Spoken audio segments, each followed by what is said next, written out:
Bonjour, voici la quatrième partie d'une correction commentée pour un exercice intitulé Détecteur ionique de fumée. Quatrième partie, mais c'est toujours la correction de la deuxième partie, entre guillemets, de la troisième question, parce que c'est une question qui est un petit peu longue et qui ça me paraît légitime de fragmenter la correction. À la première question, je vous rappelle que nous avions montré que le poids d'une particule alpha était négligeable par rapport à la force électrique qu'elle subissait, force électrique due au champ électrique dans lequel se trouve cette particule alpha. Dans la deuxième question, justement, nous avions représenté les vecteurs champ électrique et force électrique. Et dans la troisième question, nous avons commencé, donc le but est d'établir les équations horaires du mouvement de la particule alpha, c'est-à-dire l'évolution de sa position x au cours du temps, y au cours du temps. Donc pour cela, on avait posé le décor. Je vous renvoie directement à la vidéo intitulée Établir les équations horaires d'une particule dans un champ électrique uniforme. On avait utilisé donc le Canva qu'on avait utilisé dans cette vidéo, le référentiel, le système, bilan des forces, les conditions initiales à la fois en position et à la fois en vitesse.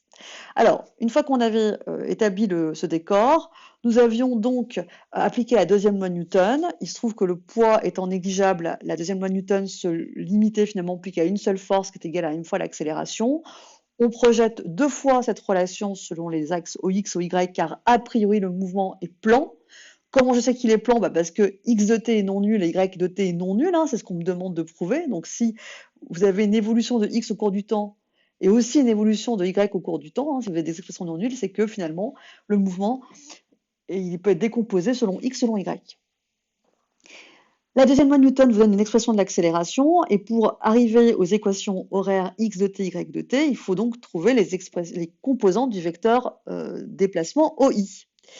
Et l'intermédiaire, hein, le relais, si vous voulez, entre les deux, c'est la vitesse.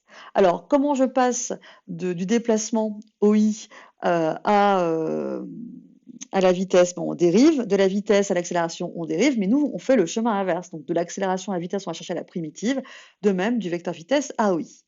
Dans la vidéo précédente, nous avions établi l'expression de la vitesse, qui est encadrée ici. Je vais la réécrire, puisque le but maintenant, c'est la dernière partie de cette question, c'est de trouver les expressions du vecteur OI. Donc c'est parti. Nous avons le vecteur vitesse, donc on cherche les composantes du vecteur OI, c'est-à-dire que vaut x de t et que vaut y de t, sachant que le vecteur vitesse a pour composante selon x v0 et selon y 2EU sur m fois d fois t. Alors 2E grand U sur m fois d fois t. Et le lien entre les deux, c'est que le vecteur vitesse est égal à la dérivée du vecteur déplacement au cours du temps. Donc on cherche y de t, de telle sorte que lorsque l'on dérive cette expression, on tombe sur Vx. Vx qui est égal à V0. Donc ça, c'est une constante.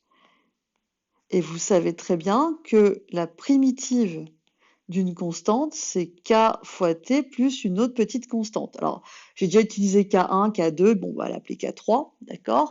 Donc, autrement dit, si j'écris ça, ça va nous faire V0 fois t plus k3. Que vaut k3? Eh bien, on se place aux conditions initiales.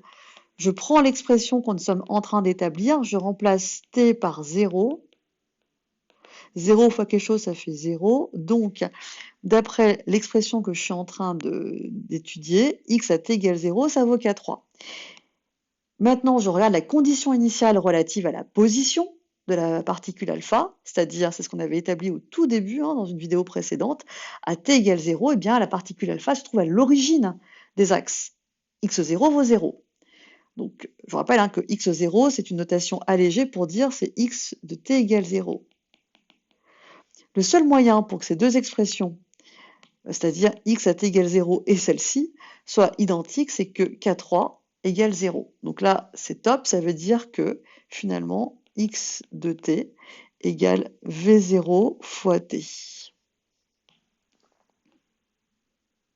Donc ça, c'est top, puisque effectivement, c'est une des expressions qu'on nous demandait d'établir, hein. D'accord, hein, je vois ici, hein, x de t égale v0 fois t. Maintenant qu'on est dans une bonne dynamique, on va tout de suite passer à y de t.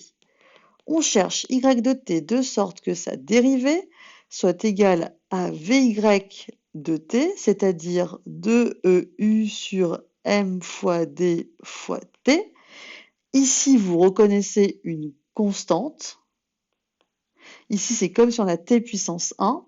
Et vous savez que la primitive de k fois t, hop, c'est k fois t carré plus une constante que je vais appeler k4. Je sais, c'est original. Donc, dans le rôle de k, pardon, nous avons le fameux rapport monstrueux de EU. Pardon, c'est pas K2 plus K4, hein, grosse boulette de ma part, c'est 1 demi. Il y a un petit souci. C'est 1 demi de t carré plus K4. En effet, si je dérive K4, ça va me faire 0. Si je dérive t au carré, ça va me faire 2 fois 1 demi fois K fois t. Donc les demi vont simplifier, il va plus rester que K fois t.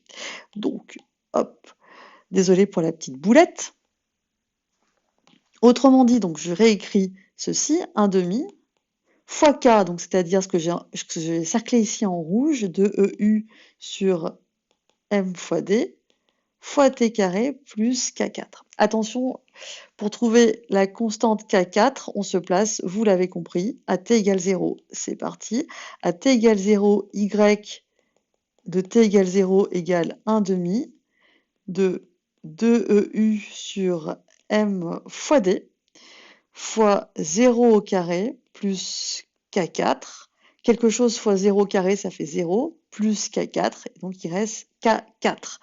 Donc ici, cette expression de y à t égale 0, je l'ai obtenue en exploitant l'expression que nous sommes en train d'établir, en remplaçant t par 0.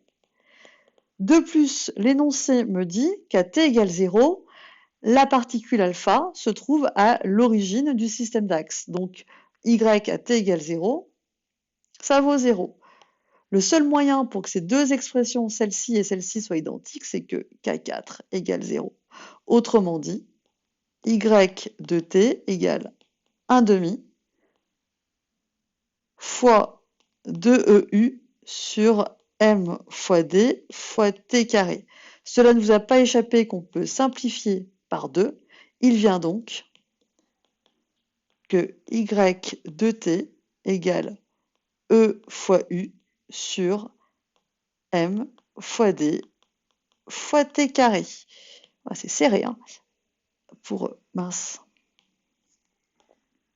Donc ceci, c'est top. Pourquoi c'est top? Puisque nous avons montré que la relation, nous avons établi l'expression de y au cours du temps, qui est bien celle qui était attendue, hein, EU sur la masse fois d, hein, EU sur la masse fois d, le tout fois t carré. Voilà la suite de la correction dans une autre vidéo. À bientôt.